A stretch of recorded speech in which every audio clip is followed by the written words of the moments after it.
నిత్య జీవితంలో ప్రతి మనిషికి ఆటంకాలు ఎదురవుతూ ఉంటాయి. ఏ విషయంలో ఎటువంటి ఇబ్బంది ఎదురైనా అది వేరొక విషయంపై ప్రభావాన్ని చూపుతుంది. ఉదాహరణకు, మీ పనిలో ఒత్తిడి ఎక్కువైతే ఇంటికి వెళ్ళిన తర్వాత ప్రశాంతంగా ఉండలేరు. లేదంటే ఇంట్లో సమస్యలు ఉంటే మీరు చేసే పనిలో శ్రద్ధ చూపలేరు.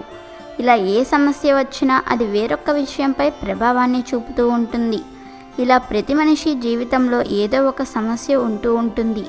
మరి ఎటువంటి సమస్యలు లేకుండా హాయిగా సంతోషంగా జీవించాలంటే ఏం చేయాలో ఈరోజు వీడియోలో మీరు కూడా తెలుసుకోండి.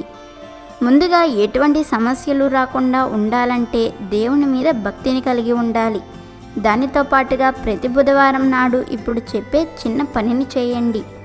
బుధవారం నాడు సాయంత్రం ప్రదోషకాలంలో చక్కగా ఒక పసుపు గణపతిని తయారు చేసుకుని కుంకుమ బొట్టు పెట్టండి. ఆ తరువాత చక్కగా తెల్ల జిల్లేడు పువ్వులను, గరికను, దానిమ్మ చెట్టు ఆకులను తెచ్చుకొని స్వామివారికి అర్చించండి. స్వామివారిని చక్కగా పూజించుకోండి. అయితే ముందు రోజు రాత్రే, అనగా మంగళవారం నాడు రాత్రే ఒక గ్లాసుడు పాలను తీసుకుని మీకున్న ఆటంకాలన్నీ తొలగిపోవాలని సంకల్పం చెప్పుకొని మీ మంచం కింద పెట్టుకోండి.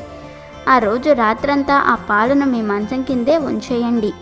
ఇలా ఉంచిన పాలను ఉదయం నిద్ర లేచిన తరువాత తీసి కొంచెం బెల్లంను కలిపి పాలకోవాలాగా తయారు చేసుకోండి. ఈ పాలకోవాను గణపతికి నైవేద్యంగా పెట్టండి. అయితే గుర్తు పెట్టుకోవాల్సిన విషయం ఏమిటంటే, పాలకోవాలో బెల్లం మాత్రమే వేయాలి, పంచదారను వేయకూడదు. దీనిని స్వామివారికి నైవేద్యంగా పెట్టి బయట వారికి పంచిపెట్టేయాలి. ఇలా 7 బుధవారాలు అంటే 7 వారాలు చేస్తే మీకున్న ఆటంకాలు తొలగి ఆర్థిక సమస్యలు నెమ్మదిగా తొలగిపోతాయి. అప్పులు ఉంటే అవి కూడా మెల్లగా తీరిపోతాయి. అయితే ఈ పరిష్కారంతో పాటుగా మీ వంతు ప్రయత్నం మీరు కూడా చేయాలి.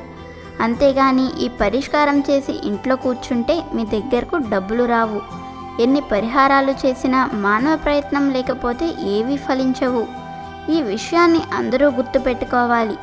కనుక మీరు కూడా ఈ బుధవారమే మొదలుపెట్టి 7 బుధవారాల పాటు ఈ పరిహారాన్ని చేసుకుని మీకున్న ఆటంకాలు, సమస్యలన్నింటినీ తొలగించుకుని ఐశ్వర్యాన్ని పొంది పిల్లా పాపలతో సంతోషంగా జీవించండి. మర్చిపోవద్దు,